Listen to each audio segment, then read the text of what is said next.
ఏది అయినా ట్రై చెయ్యి ఆచి చికెన్ మసాలా. ఆచి చికెన్ మసాలా. ఎన్నో ఏళ్లుగా ఎన్టీఆర్ అభిమానులు 1000 కళ్లతో వేచి చూసిన క్షణం రానే వచ్చింది. ఇండియన్ సినిమా హిస్టరీలోనే మోస్ట్ వెయిటెడ్ మైథలాజికల్ సినిమాకి సంబంధించిన అధికారిక ప్రకటన వచ్చేసింది. త్రివిక్రమ్ డ్రీమ్ ప్రాజెక్ట్ ఎన్టీఆర్ ఎన్నాళ్ల నుంచో వెయిట్ చేస్తున్న గాడ్ ఆఫ్ వార్ ఎలా ఉండబోతోంది? ఈ ప్రాజెక్ట్కు సంబంధించిన అప్డేట్స్ ఏంటి? ఇవన్నీ ఈ స్టోరీలో చూద్దాం. అరవింద్ సమేత తర్వాత తారక్ త్రివిక్రమ్ కాంబినేషన్ లో మరో సినిమా ఇప్పటికే రావాలి. ఆ మధ్య అనౌన్స్ చేసి మరీ ఆపేశారు సినిమా. ఆ తర్వాత అల్లు అర్జున్ తో సినిమా ప్రకటించి చివరికి గుంటూరు కారం చేశారు గురూజీ. మహేష్ సినిమా విడుదలయ్యాక అల్లు అర్జున్ తో ఓ సినిమా ప్రకటించినా కూడా అది చేతులు మారి తారక్ చేతుల్లోకి వచ్చేసింది.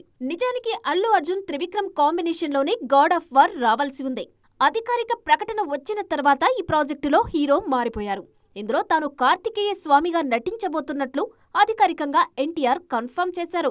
శివుడి కుమారుడు, పార్వతి గర్వకారణం, దేవసేనాని మరోసారి త్రివిక్రమ్తో అంటూ స్వయంగా ఎన్టీఆర్ తన సోషల్ మీడియా వేదికగా వెల్లడించారు. వన్ స్పేర్ వన్ పర్పస్ అనే ట్యాగ్ లైన్ తో ఉన్న ఈ పోస్టర్లో ఆదిశంకర్లు ప్రవచించిన సుబ్రహ్మణ్య స్తోత్రంలోనే సంస్కృత శ్లోకం ఉంది.